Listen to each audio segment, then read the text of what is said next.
Hey, you all. Welcome back. Y'all already know what it is. Y'all see the title. We are discussing BET presents the Encore. And from what I hear, it is a scheme that Todd and Carlos came up with, but I'm here for it. I did enjoy the first episode. So I know I'm late. I'm going to try to get through this quick because I know a new episode comes on tomorrow. And I'm going to try to be on time. Do I have anything to do tomorrow? Oh, God, I do. I'm going to try. I'm going to try to get it to you by the end of the week, but don't hold it to me. So let's talk about the girls first. First up, y'all already know what it is. Fallon and Felicia from the group Cherish. I'm not here for the ageism. I'm not here for the geriatric comments. You know, when they start making those comments about, I want it to be a younger group and not an older group, that led me to go to Rihanna's internet and Google their ages. And I found out that they were between the ages of 32 and 33. And I was aghast because they talk like they're 22 and 23. They're closer to 40 than they are 20. And they're denigrating other women for their age. Honey, Beyonce's close to 40. She looks better than both of you two combined. So you might want to keep it shut. Talking about my sister just found out she was a millionaire. Where the same morning that she found out she was a millionaire is the same morning y'all should have took y'all ass to hairstyles in ATL. Because your wigs, your cheap lace fronts, they're giving me Cousin It vibes. So how about you take it down from a 10 to a -2? Because y'all not as hot to trot as you think you are. We're going to move on to Pam. Pam is from the group Total. If y'all don't know Total, Google them. Very popular singing group. Pam used to have Body Yaddy Yaddy. Pam was wild. She was smacking her she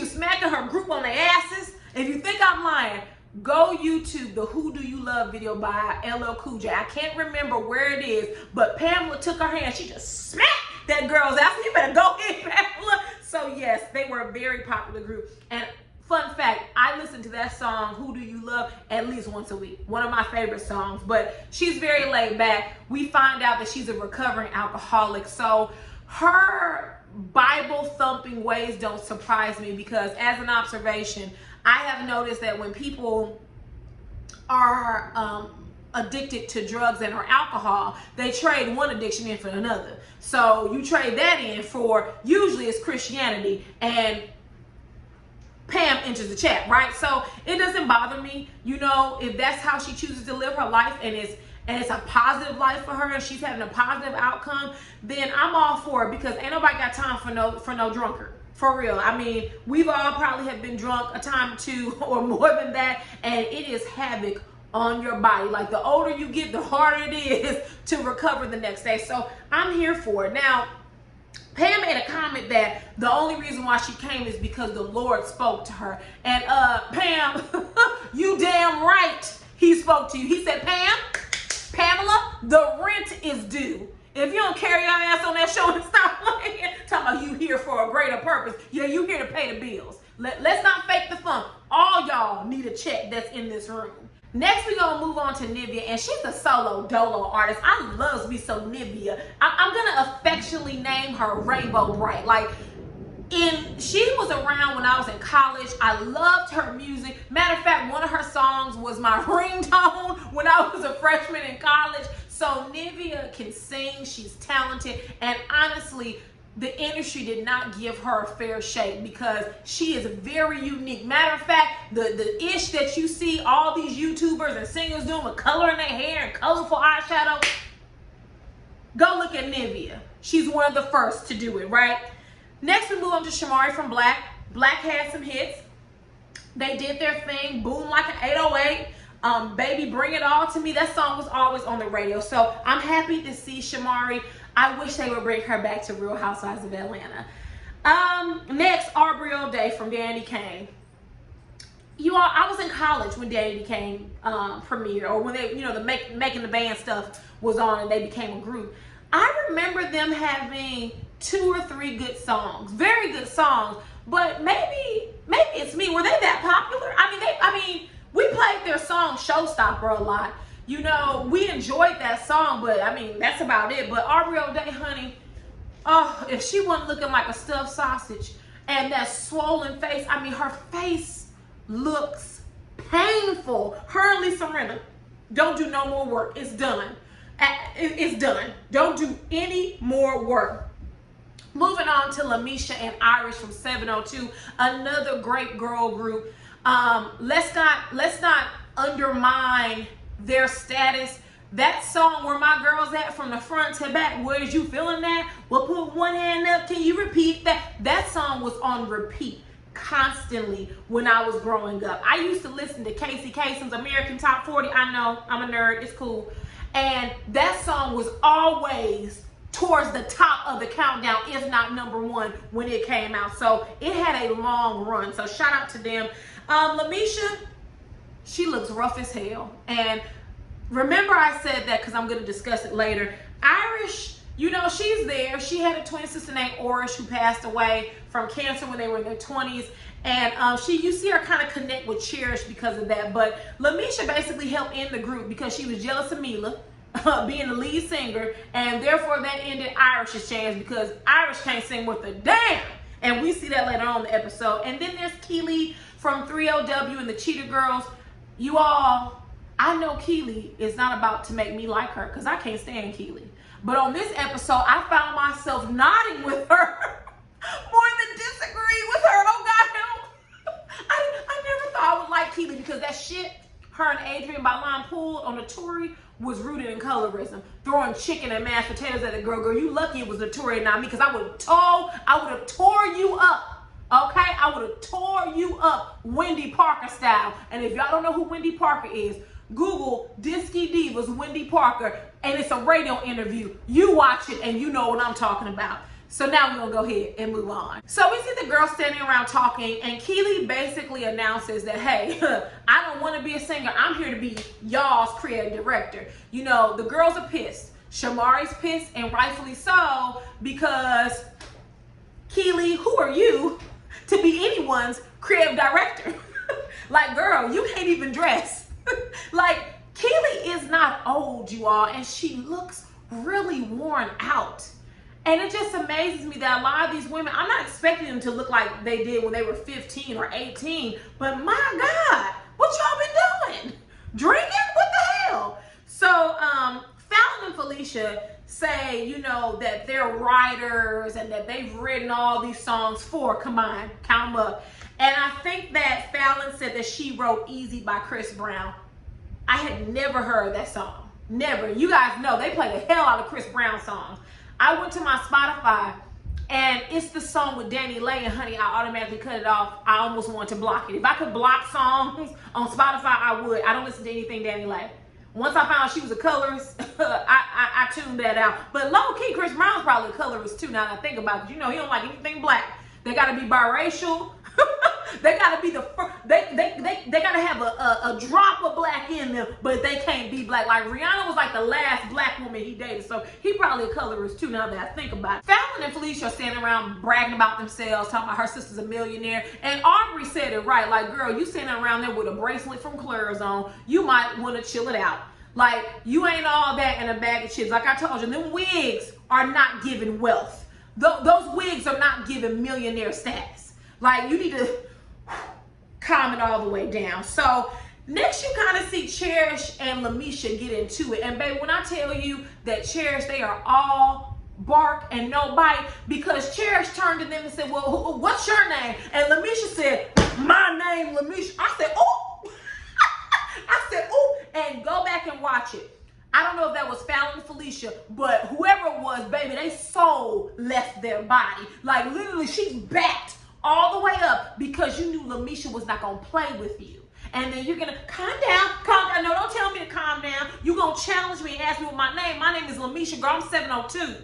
Girl, put some respect on my name. But honey, let me tell you something.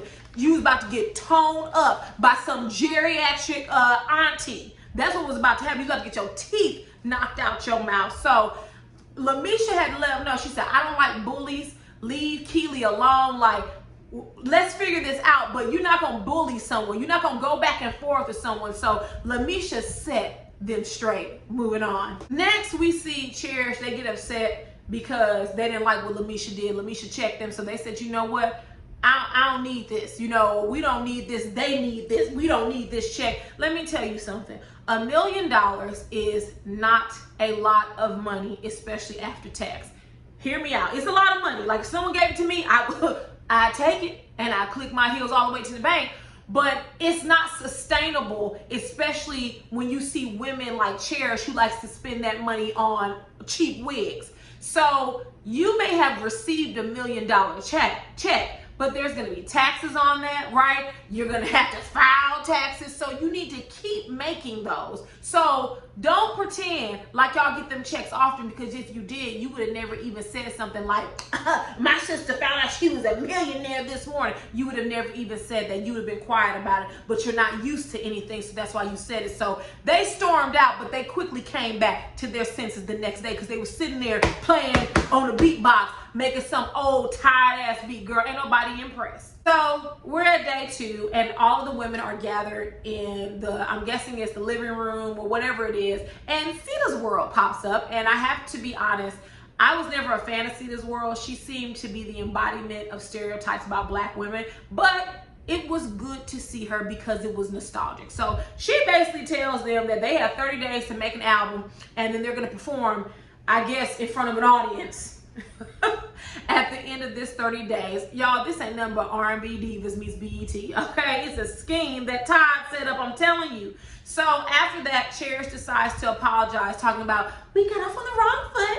I'm Fallon, I'm Felicia. Girl, I bet you did get on the wrong foot. When Lamisha said she was gonna knock your teeth out your mouth, I guess you did rethink. I told y'all, their souls left their bodies. When Lamisha stood up and said, my name Lamisha, honey, they rethought very quickly about getting an attitude with her again. So Keely's not buying it, and most of the women aren't. Like, you all showed you all's natural behinds, and now you want to apologize and pretend like you're here for the group, when really you're not. You're more like a cancer to the group. But hey, they bring the drama, right? If Cherish didn't bring the drama, then what would we be watching? So next, they meet with their vocal coach called Cinnamon, and baby, when I heard her name, I knew it was some bullshit. So we just gonna go down the line, because I wrote notes for all of them. Keely, don't you ever sing again.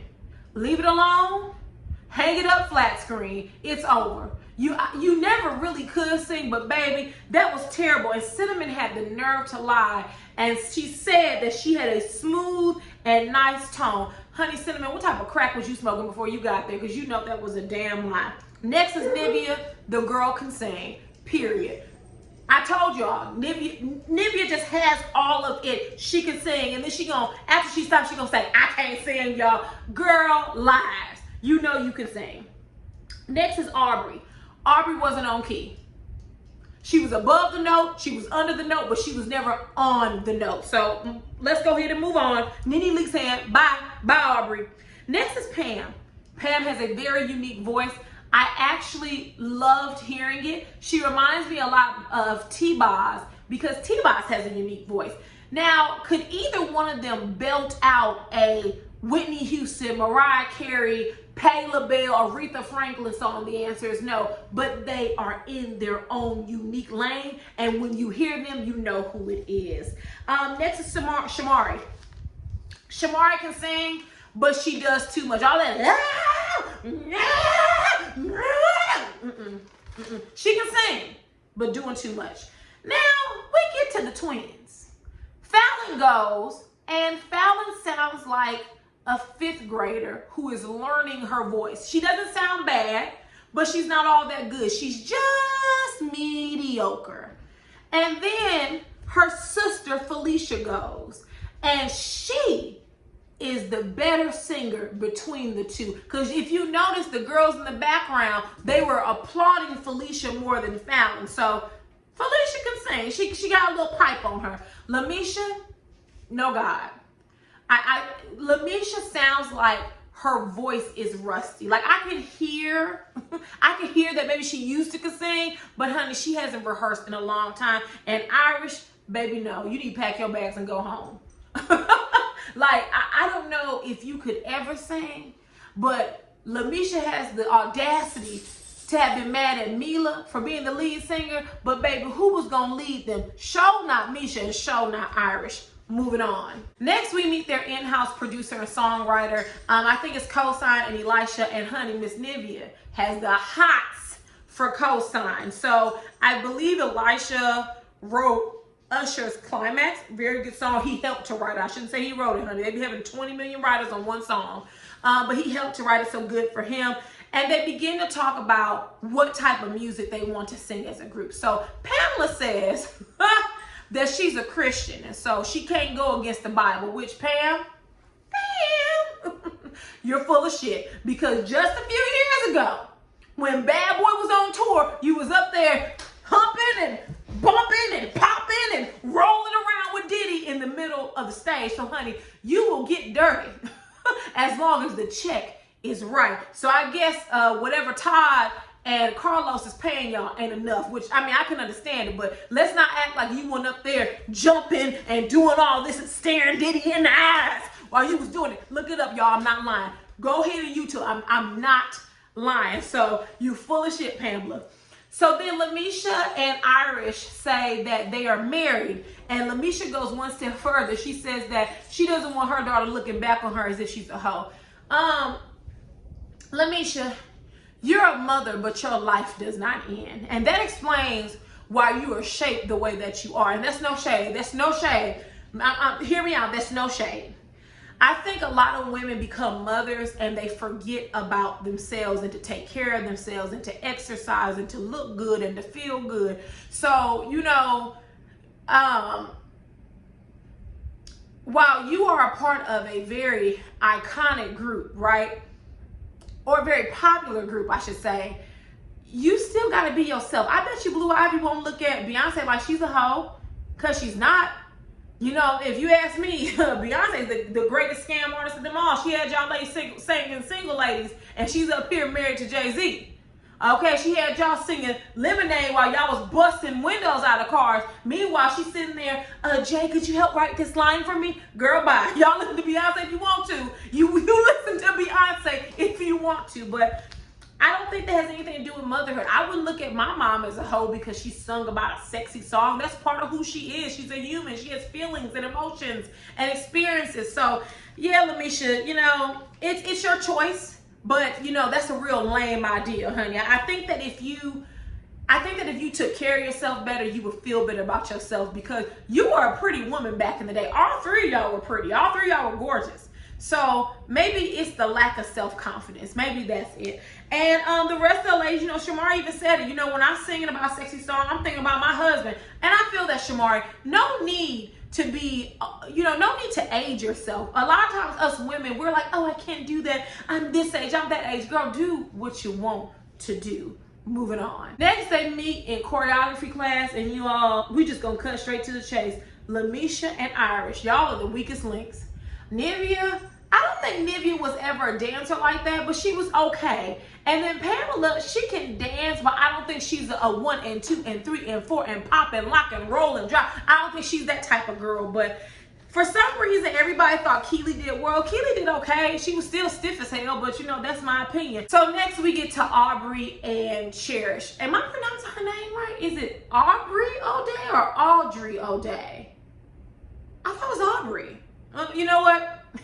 Y'all know what I mean. So Aubrey and Cherish talk, and Aubrey comes up with the idea that she feels that the 8 should be split into 2 groups of 4. So with the first group, it will be Aubrey, Cherish, and Shimari, and the second group would be Nivea, Pam, Irish, and Lamisha, which, poor Irish and Lamisha, don't nobody want them in that group. They can't sing, they can't dance. Like, girl, what are you here for? Why don't you just sit in your popular status, in your, legendary status, if you will, and just leave it on alone. So Lamisha isn't really feeling it, and I don't blame her. They came to be a part of a 8-person group.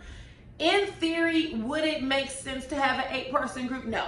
In theory, it wouldn't, because this whole thing of a super group, people don't get along in groups. It's the reason why we struggle with group projects at school and at work. People don't get along. It doesn't matter whether they're men or women. Folks don't get along in groups. So the more personalities you have, the worse the group project is going to be. Real talk. In college, I had a group project where 2 of them did nothing, and 3 of us did all the damn work. I've had several instances like that. Group projects, girl groups, boy groups, whatever. don't work. So Keely's not feeling this idea. She says that Aubrey is a pox on the house and that she's divisive and manipulative. I don't know if she's divisive and manipulative as much as Aubrey is entitled and selfish. And that's just what I remember about her from making the band. So Cherish tells Aubrey that Keely said that she was divisive, and Aubrey decides to confront Keely, and baby, Keely gave no F's. Okay, Aubrey, why'd you say I'm divisive? Why'd you say I'm divisive? And Keely was like, because I think you are. I'm sorry if you feel that way. Honey, she did not have one real apology for her. She did not give a damn. And you know, it's funny.